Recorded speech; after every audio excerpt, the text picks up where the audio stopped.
I'm Alex Villarreal with the VOA Special English Technology Report. Tablet computers were the stars of this year's Consumer Electronics Show. The international gathering in Las Vegas, Nevada, is the world's biggest technology trade show. Companies launched more than 80 handheld computers similar to the popular Apple iPad. Tara Dunyan from the Consumer Electronics Association is a spokeswoman for the show, which ended January 9th. She said 2011 is going to be the year of the tablet. There are going to be many different kinds of products available. Examples include a new Wi-Fi version of the Galaxy Tab made by Samsung of South Korea. The Taiwanese company Asus announced 4 new tablets for this year. One of them can connect to a keyboard to make it more like a laptop computer. Another has a keyboard that slides out. Both of these tablets use Google's new Android Honeycomb operating system. Motorola, based in the United States, also demonstrated that system on its new Zoom tablet. Reporter Arash Alai from VOA's Persian News Network was at the show. He says more and more companies are offering 3D images on devices like tablets and notebook computers. There are 3D Blu-ray players, cameras, camcorders, and printers. He looked at the newest 3-dimensional televisions, including some that require no special eyewear.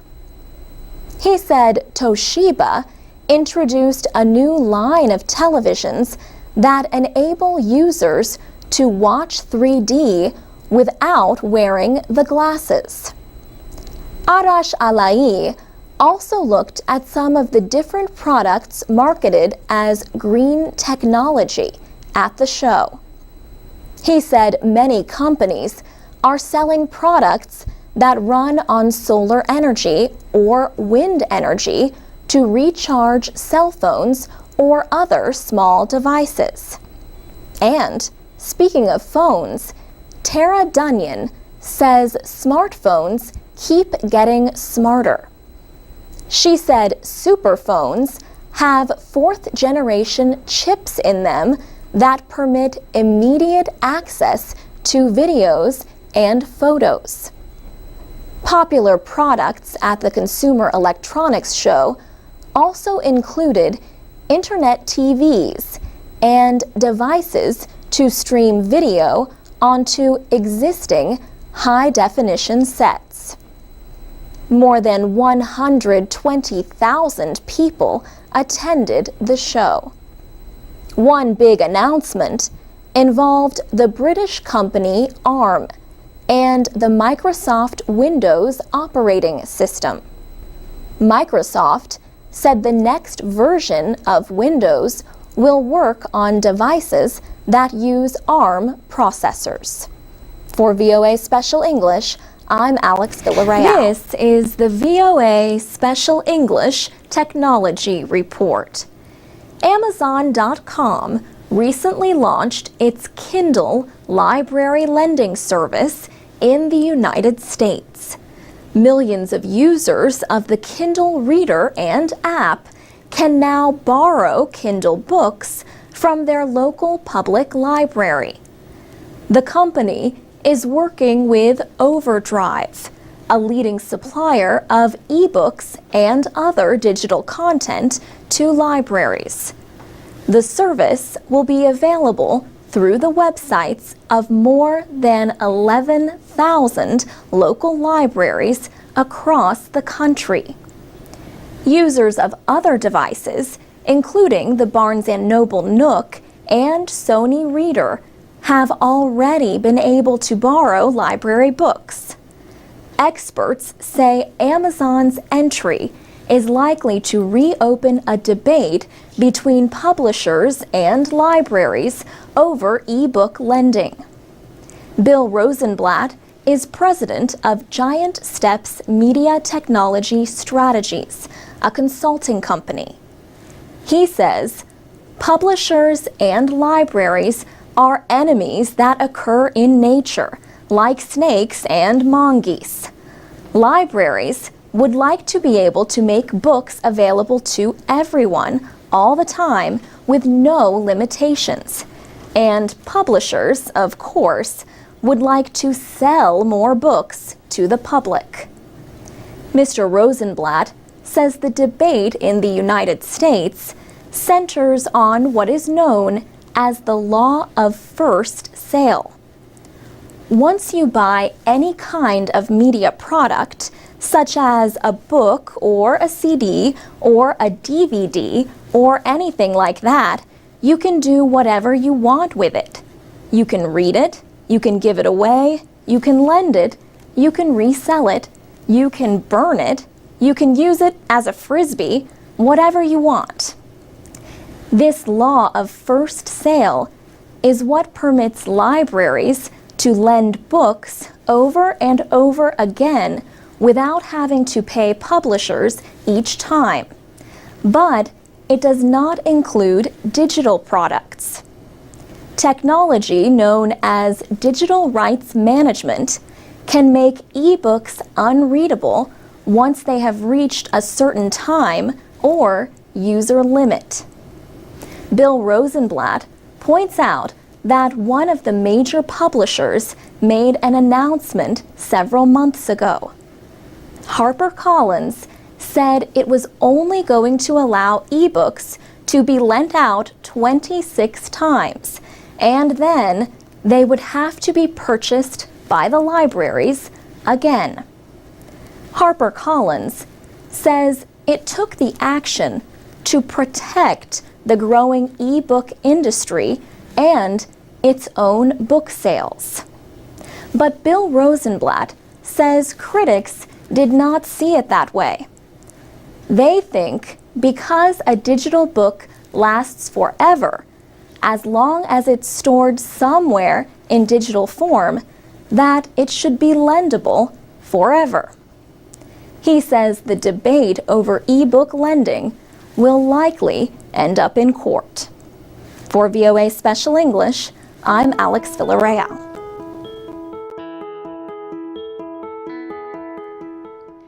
From VOA Learning English, this is the Technology Report. The world's largest online retail company, Amazon, has launched its first shopping website in India. The Amazon website in India offers 7 million books and 12,000 movies and television programs. It will soon add more products, such as cameras and mobile phones. The American company will not sell its own products in India. Indian law does not permit companies that sell goods from more than one manufacturer to sell directly to people on the internet. Instead, the Amazon website serves as a marketplace for local businesses. Last year, Amazon launched a site in India which let users compare prices online, but not purchase products. Shabori Das is with the market research company Euromonitor. She says Amazon is entering a market where online shopping is still new, but is expected to grow quickly. She says India is expected to be among the 20 fastest growing internet retailing markets in the world. Online businesses are interested in India's huge young population, but only about 12% of Indians have a connection to the internet. That is far fewer than in countries like China. Still, there are 150 million internet users in India, making its market the third largest in the world. And it is expected to grow quickly as more people get connected. At this time, the path to big profits may not be easy for online retail businesses. Online retail is currently valued at $10 billion, but a large amount of that is for air travel. Now, competition to provide retail goods should increase with the entry of Amazon into the market. For VOA Learning English, I'm Laurel Bowman.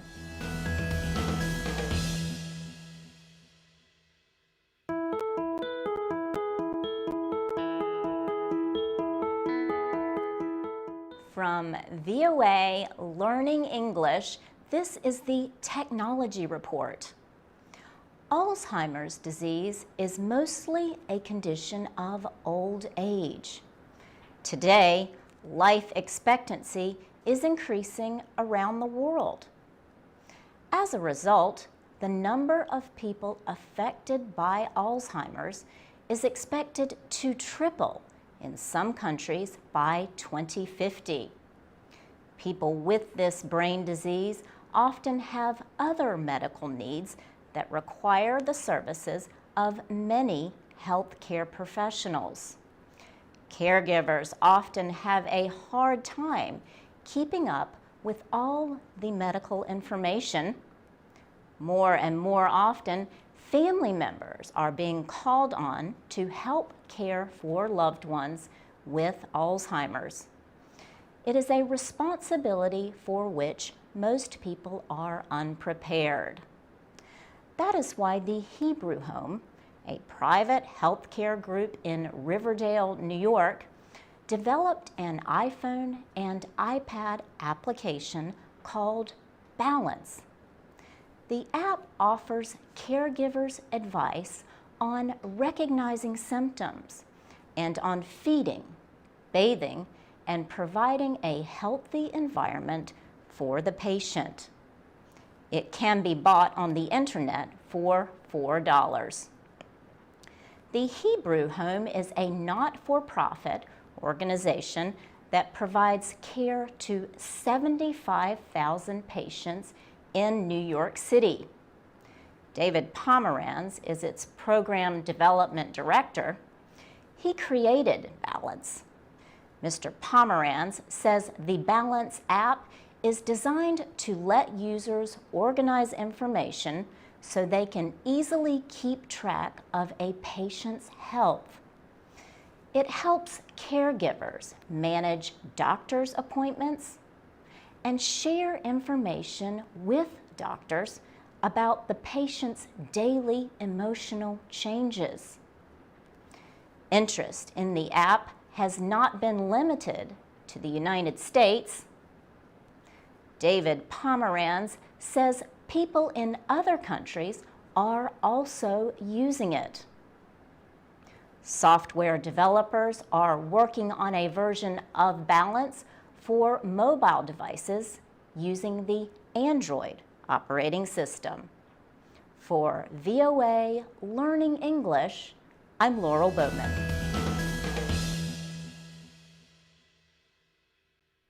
From VOA Learning English, this is the Technology Report.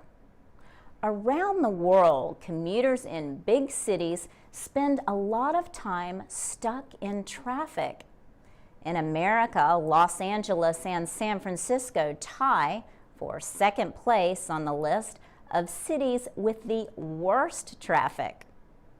The Texas A&M University Transportation Institute says Washington, D.C. is in first place. Professor Cyrus Shahabi knows about traffic jams.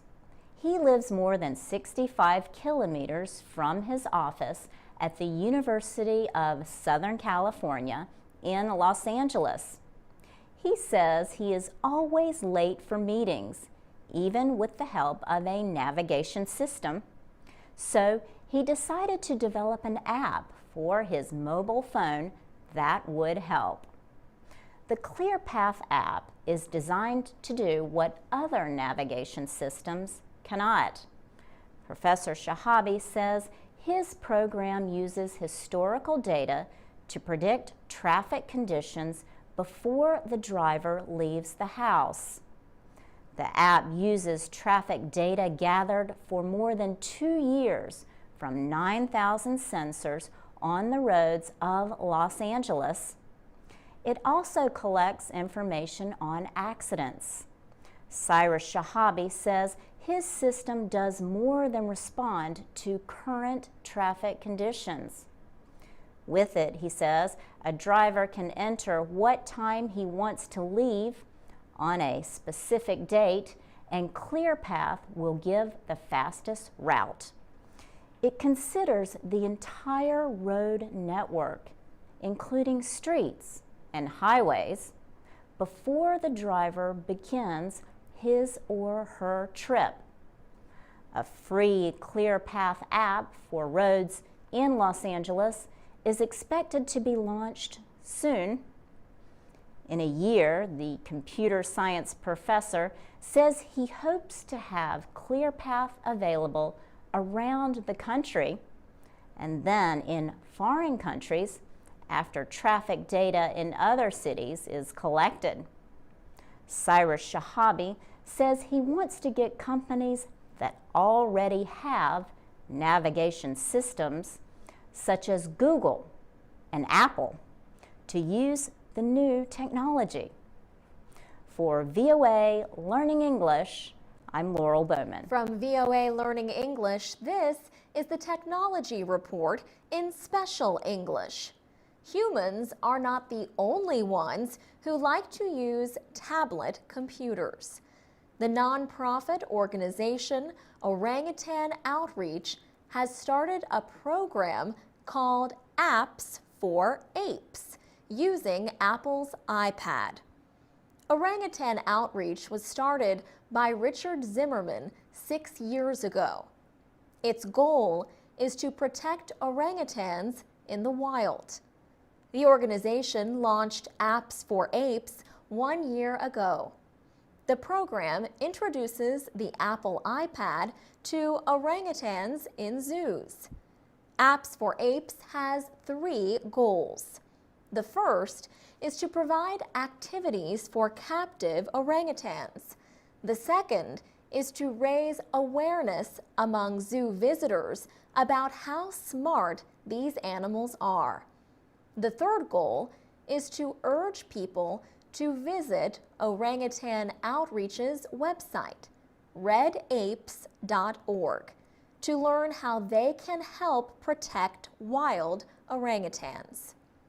Orangutan Outreach says the iPad is a perfect device for orangutans because of the touchscreen technology. With some assistance, the animals are able to use apps to listen to music, play games, and do other activities. Apps for Apes was first launched at the Milwaukee County Zoo in Wisconsin. It has expanded to more than 10 other zoos and a rescue center for apes in the United States and Canada. And it is growing worldwide. Richard Zimmerman says the program could affect the behavior of orangutans, but it is too early to know. Zoo officials have told him about the apes' reaction to seeing and using iPads. He says young orangutans seem very interested. They go to the device immediately. Females seem to be the quickest learners, and some big males are simply curious about the tablet. They spend time watching it from a distance. For VOA Learning English, I'm Alex. This is the VOA Special English Technology Report. The Hubble Space Telescope continues to make valuable discoveries after more than 20 years in orbit around Earth. Hubble recently showed a fourth moon orbiting Pluto. Astronomers temporarily named it P4. The moon is the smallest to be discovered around the icy dwarf planet. Astronomers estimate that the moon is from 13 to 34 kilometers across. They first saw it in a Hubble photo taken on June 28th. The American Space Agency NASA launched the Hubble Space Telescope in 1990. Reaching that day took years of work. Ed Weiler is NASA's chief astronomer. Mr. Weiler has worked closely with the Hubble program since 1979. He says that when the Hubble was launched, it represented an increase in the ability of other telescopes on Earth by a factor of 10. He says the last time in astronomy that something like this happened was when Galileo put the first telescope to his eye. NASA's first chief of astronomy was Nancy Grace Roman. Ms. Roman joined NASA in 1959. She led the effort that resulted in the creation of the Hubble Space Telescope. She says astronomers had been wanting to get observations from above the atmosphere for a long time. Looking through the atmosphere is somewhat like looking through a piece of old stained glass. The glass has defects in it, so the image is blurred from that. The Hubble telescope orbits about 550 kilometers above Earth. Ms. Roman says she still remembers the first images that it captured. For her, the image that was most striking was the center of a globular cluster. She could see each individual star and its color. The Hubble Space Telescope has helped expand our knowledge of the universe. It helped scientists estimate that the universe began about 14 billion years ago. Earlier estimates had placed it between 10 and 20 billion years old. The Hubble telescope also confirmed the existence of black holes. These are extremely dense masses believed to exist at the center of most galaxies. Their gravitational pull is so strong they absorb light. The Hubble Space Telescope completed its 1 millionth scientific observation in July. NASA is building a new space telescope to look even deeper into the beginnings of the universe. For VOA Special English, I'm Alex Villarreal. From VOA Learning English, this is the Technology Report in Special English. Televisions were the stars of January's International Consumer Electronics Show. Known as CES, the yearly gathering in Las Vegas is one of the world's largest consumer electronics trade shows. TVs made news this year because they were bigger and better, with some of the most advanced technology ever. Some TVs used a technology called organic light emitting diodes, or OLED. They were thinner, lighter, offered better color, and were brighter than current LEDs. Ultra high definition TVs were also popular. Most of UHD TVs on display used something called 4K technology. It has 4 times more resolution than current HD TVs. And Sharp Electronics showed off a super high-definition TV with resolution that is 16 times greater than that of standard high-definition TVs. Smart TVs this year were smarter. Many offered technology like voice recognition. One TV from the company TCL uses sensors and voice recognition to know who is watching. It then offers programs based on the user. In addition to TV technology, size also played a major part in CES 2013. Televisions varied in size from big to bigger, with at least 2 companies, Samsung and Hisense, exhibiting TVs measuring almost 3 meters across. Gary Shapiro is president and CEO of the Consumer Electronics Association, the group that organizes the show. He said CES has more than 20,000 products from over 3,200 companies. But it is more than a trade show. It is a gathering of the brightest minds, industry leaders, and those trying to catch a glimpse of the future. For VOA Learning English, I'm Laurel Bowman. Televisions, including some that require no special eyewear. He said Toshiba introduced a new line of televisions that enable users to watch 3D without wearing the glasses. Arash Alai also looked at some of the different products marketed as green technology at the show. He said many companies from the Consumer Electronics Association is a spokeswoman for the show, which ended January 9th. She said 2011 is going to be the year of the tablet.